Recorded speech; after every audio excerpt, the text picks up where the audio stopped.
Attention, your paradigm is about to shift at the intersection of fact and reason.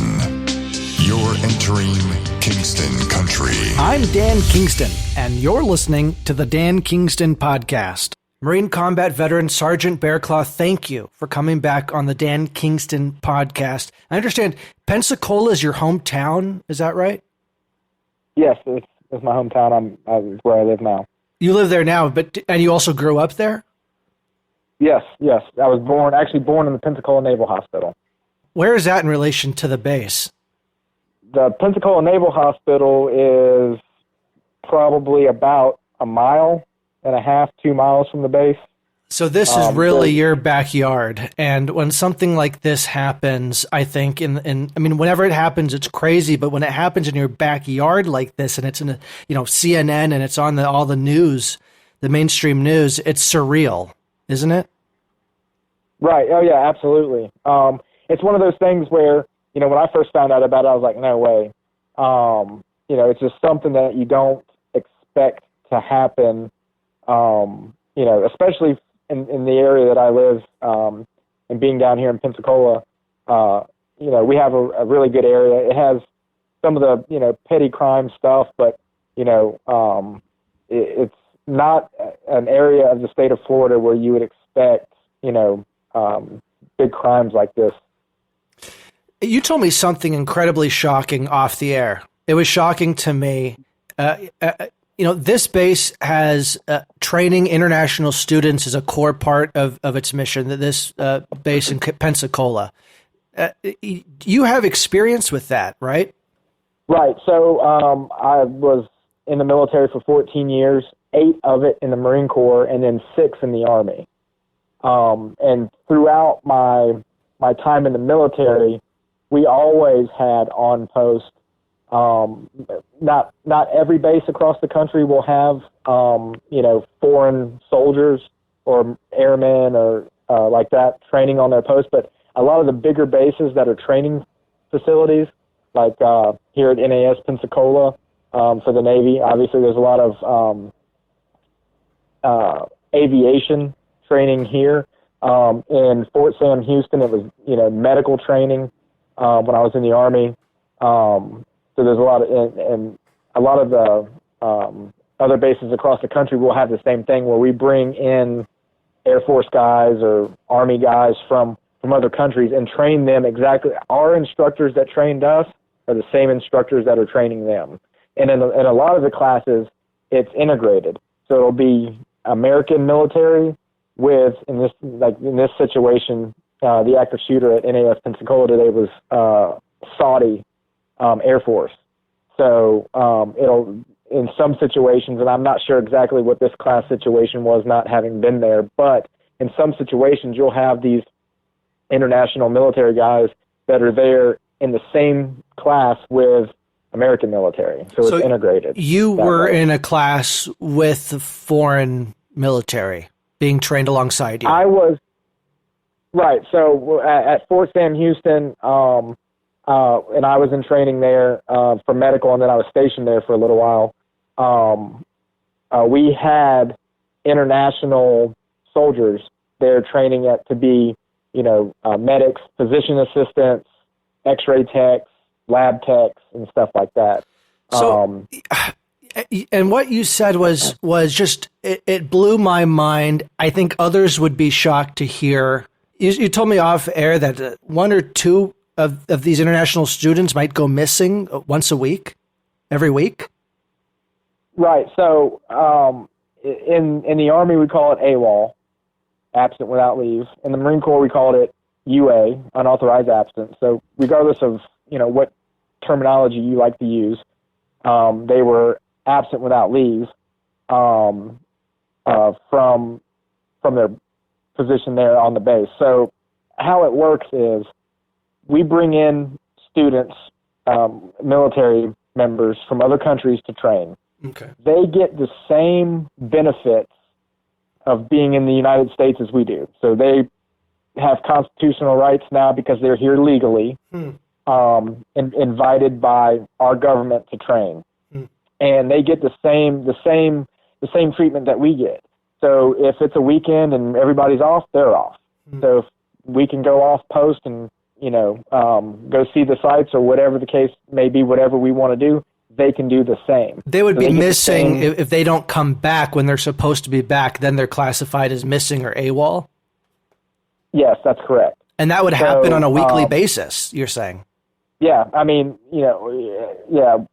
at least one person a week or every other week. Is that common for, American service members for that common of a? I mean, there's thousands of people on the base, right? So, I mean, presumably right. So, there is always one or two people that are missing because of something happened or this kind of thing, or is that very rare? Did it strike you that this is happening more often with these international students? Well, I don't know. At the time, I guess I'm not really sure how it struck me. Being in the Army at this time and coming from the Marine Corps and being, in a combat MOS in the Marine Corps and coming to a medical MOS in the Army, a lot of things were different. I see. And I always looked at things like we're bringing people from other countries and they're not showing up when they're supposed to. Doesn't necessarily make them a terrorist, right? That's true. But you never know. A lot of people, and I give the example of when I was in the Marine Corps and got stationed in Cuba. When I was in Cuba, there would be Cubans jump the fence. Sometimes they were a Cuban military to try to see if they could get on base and what our reaction to them was, right, and how we responded. But a lot of times, 99% of the time, it was actually Cubans. We called them CASs, C-A-S, Cuban asylum seekers. And what they would do was climb the fence and get on the post, and then they would try to claim asylum. Now, different being in Cuba and at Gitmo than in the United States, there's no wet foot, dry foot, right? So once we caught them, they would be interrogated by military intelligence and NCIS, and then they would be sent back to Cuba. So you didn't shoot the guys that were trying to get into Gitmo. That's interesting. I mean, a lot of people would think that you just shoot them. No, they were unarmed, and there's a lot of different operational security stuff that I won't get into because I'm sure that it's probably still pretty practical and being used down there today. So I'm not going to get into exactly how we, You run the risk of being shot, likely, if you're don't go into Gitmo. That's a bad idea. And okay, so this is what I heard from Representative Matt Gaetz. He said that the way the program works is that the foreign government has to certify that these are the best of the best, that these are their future generals and admirals and senior military officials for their countries. Is that what you experienced then? Yeah. So besides the few that would, be AWOL, and a lot of those I think are just like I said, jumping the fence in the Gitmo, right? Seeking asylum. A lot of these guys end up coming into the United States and decide that, hey, I want to stay here. I like it here. I want to seek asylum. So I think that's a lot of what happens. There has been, to my knowledge, zero terrorist activity from foreign military coming to the United States to train. Now, I don't know the statistics on that. I'm not sure if that's what I just said is 100% accurate, but from my knowledge and understanding, it's not happened. I mean, if somebody's coming from England to train, or Australia, it's a lot different than if they're coming from Saudi Arabia to train. We'd think we'd take a closer eye on the people coming from radicalized countries. Right. And I think in most situations, or in all situations, I believe we do as best we can. You don't ever know sometimes if somebody's radicalized or not. But I would say 99.9% of the time, Congressman Gaetz is correct that it is the best of the best. Matter of fact, I just had this conversation with my dad, who is retired military and retired police officer, and from the Navy, and he was when he was in the Navy, he was in aviation trained at NAS Pensacola and was around the same type of airmen and stuff coming from other countries, and that's why everybody wants to initially say terrorism. My initial instinct is this is the best of the best. He came over here to the United States. He was having a tough time in the course.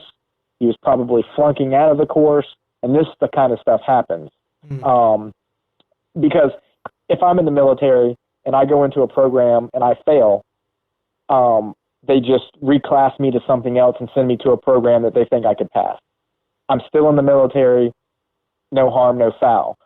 A lot of these countries, especially Saudi Arabia, treat their people a whole lot different.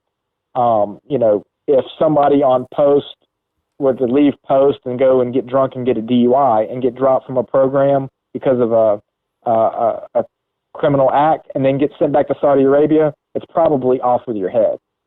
So the stress and the strain and the emotion of it and the failure probably got to him. Well, I mean, what responsibility does Saudi Arabia have, the government of Saudi Arabia, if they are certifying these individuals, and there's not a ton of them, I would imagine, coming in, and one of them goes wacko, whether it's mental illness or it's terrorism. I mean, either if it's terrorism, it's more sinister. It's like, well, what did Saudi Arabia know? Right. Is this like 9/11 where they, maybe they didn't know? Fool me once, shame on me. Fool me twice. I mean, how many times? It seems like from the Khashoggi, they melted Khashoggi, and and then you have this, and you have 9/11. Every time they say, "Oh, we had nothing. We didn't have anything to do with it. We know nothing about it." And then with the 9/11, right? There's more information that comes out. Was Saudi Arabia involved? I think we'll learn more in the future, and maybe with Khashoggi, maybe with this. I'm skeptical of Saudi Arabia, but it's interesting what you're saying. You're saying maybe this is just a mentally ill individual. Maybe we shouldn't, jump to conclusions. Right. So, and that's one of the things. A lot of people want to jump to conclusions initially. Yeah. And now it'll come out. I may be dead wrong. But what'll happen is he I'm sure he had a cell phone.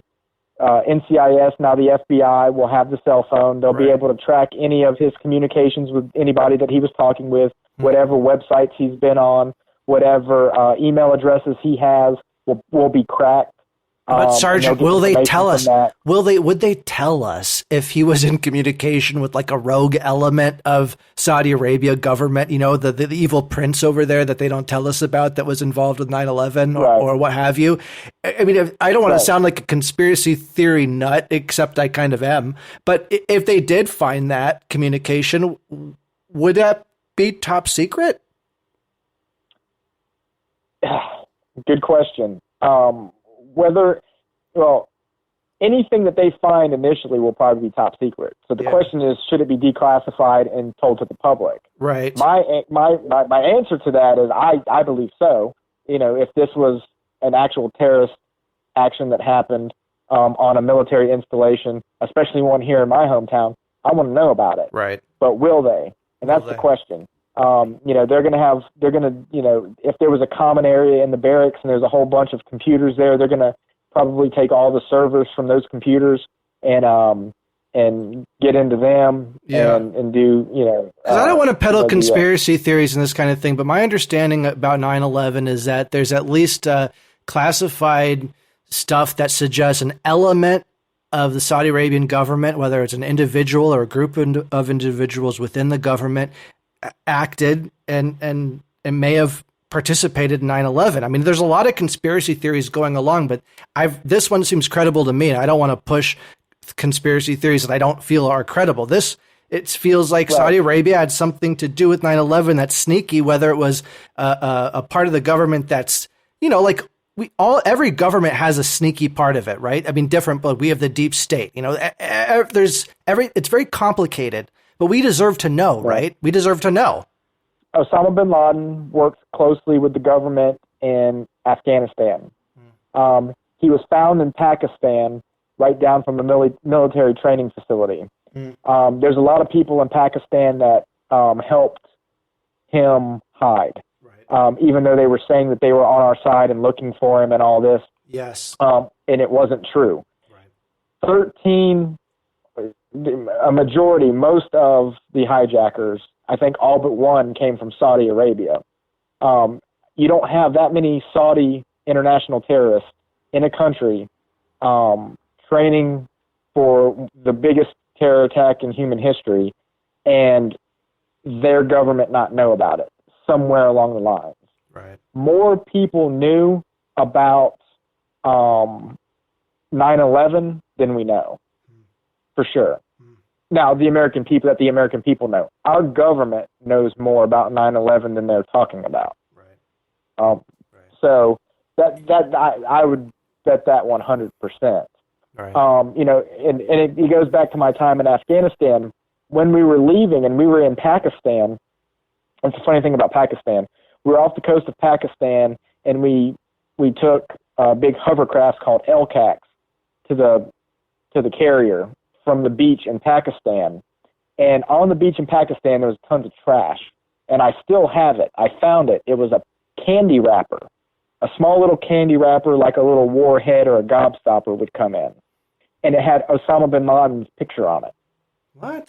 So what does that mean? Osama bin Laden was, so Osama bin Laden was worshipped over there. He was well known. Everybody knew who he was. He had the backing of a lot of people. Matter of fact, we helped Osama bin Laden basically and the Taliban fight the Russians. Right. Right. Well, the people hate it. Like the Pakistanis hate us, right? The Saudi Arabians hate us. Whatever their government secret alliances have with our business people and our government, and it's an alliance of convenience. It seems like, but at this point, depending on what this investigation shows, I think we really need to reevaluate some of our alliances over there. Pakistan, you bring up a good point. Pakistan is where Osama bin Laden was found. They were hiding him. Right. And I believe when we went into Afghanistan, we were actively looking for Osama bin Laden in the mountains of Kandahar and a bunch of other different places, tracking him.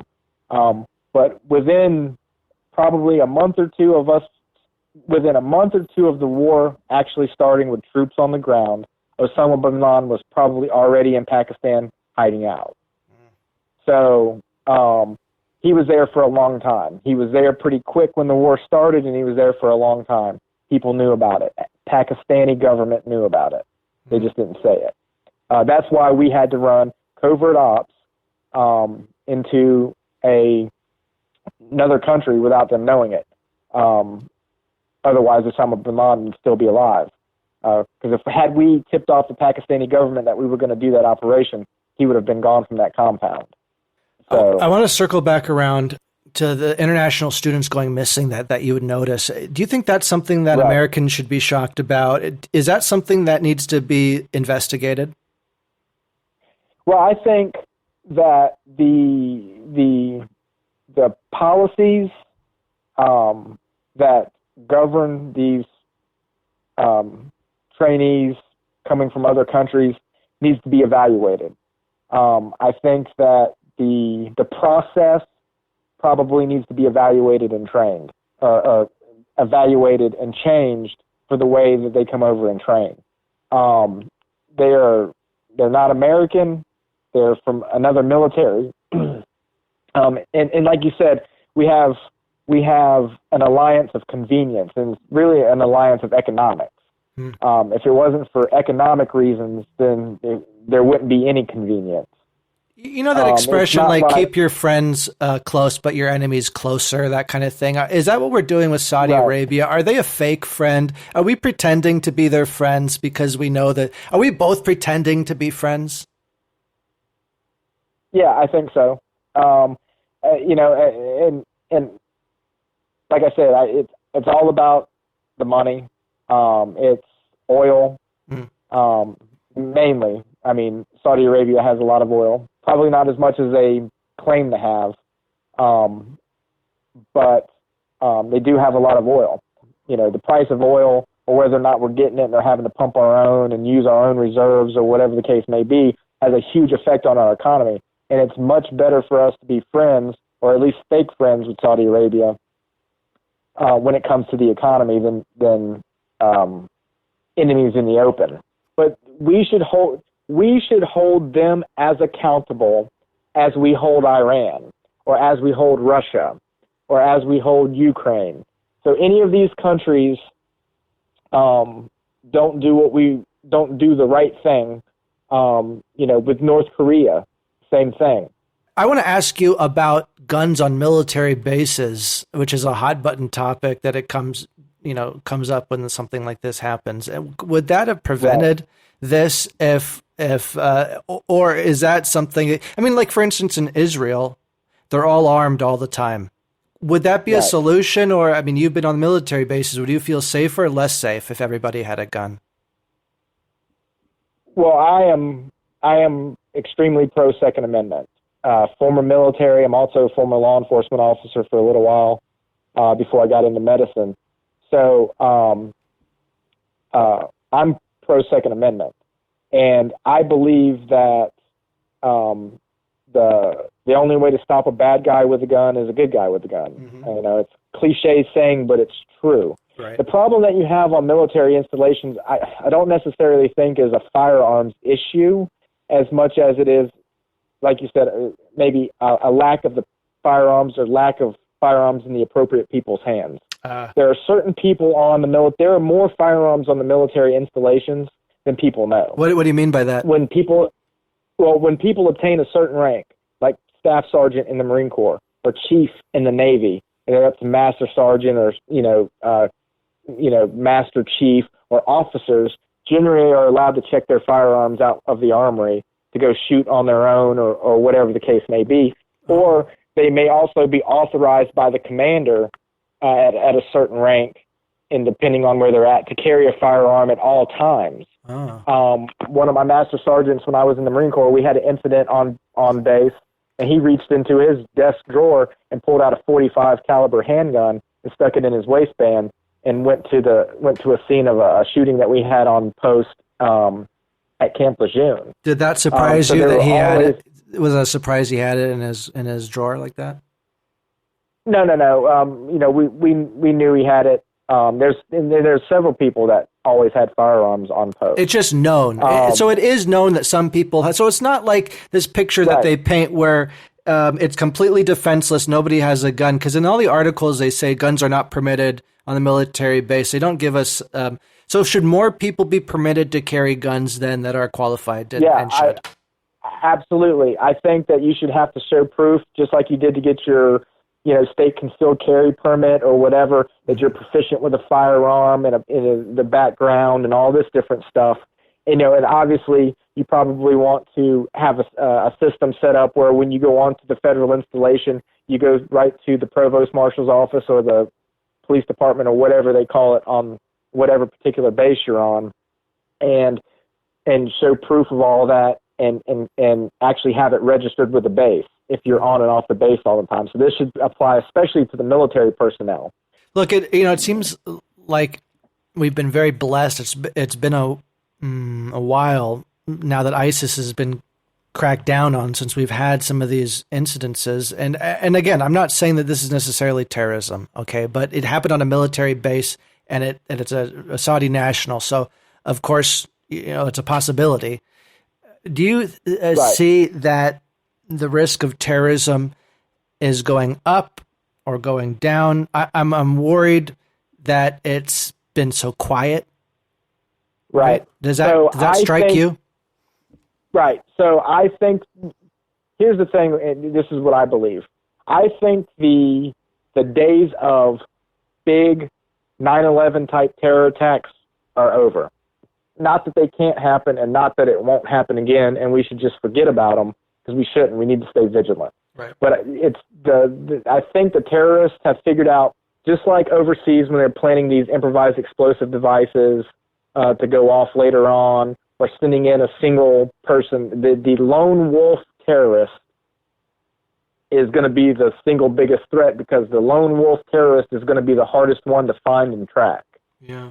So I think these individual sporadic terrorist attacks, they want to create as much havoc and destruction as they can, but you can do that. You can create fear in a population with one person with an explosive device or a mass casualty type shooting, as you can with flying planes into buildings. This brings up a question. When it's a lone wolf, okay, whether it's a domestic lone wolf or an international, lone wolf, do we have to look at mental illness first before we start saying, because I mean, that's where you went straight to. I'm kind of impressed by that, actually, because my first thought was, okay, he's Saudi Arabian. This guy is going to be a terrorist. But, on the left does the same kind of thing if it's a domestic shooter who happens to be white. And they say, oh, it's a white nationalist. He must have this ideology of being a Nazi and this kind. Instead of saying, wait a minute, these people are wackos. These people are crazy. Isn't that number one? Now, when you have a bunch of people working together, I think it becomes different. But if it's a lone wolf, are these people more often than not just crazy? Yes. A short answer is yes. And here's why. It's that because the real white nationalists are out somewhere in the woods in their little white nationalist camps. The real, just like the Muslim community, they may believe a certain thing, but they're worshiping in their mosques and doing things as a group in their villages or in their little towns or whatever in their communities. So they may believe a certain ideology or have a certain viewpoint, as in the case of white nationalists, but they're not actually out committing the crimes. The people who are committing the crimes, people who are reading maybe some of this stuff and getting radicalized by it, and they probably had a underlying psychological condition to begin with. Right.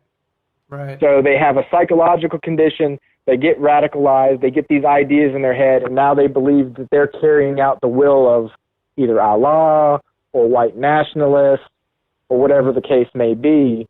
So I believe that these lone gunmen or these lone bombers or people who attempt to bomb, you'll find that they have some psychological issues previously. Most every mass shooting that we've had in the last decade or two has been by someone who has either been diagnosed and on medication, and the medications themselves can cause depression and suicidal ideations, homicidal ideations, or they come off the medications and their brain chemistry is now not normal because they've been used to the medication, they've come off the medication. So psychiatric medications, along with psychiatric issues, are the driver behind it. It's the radicalization that was kind of the match that lit the fuse.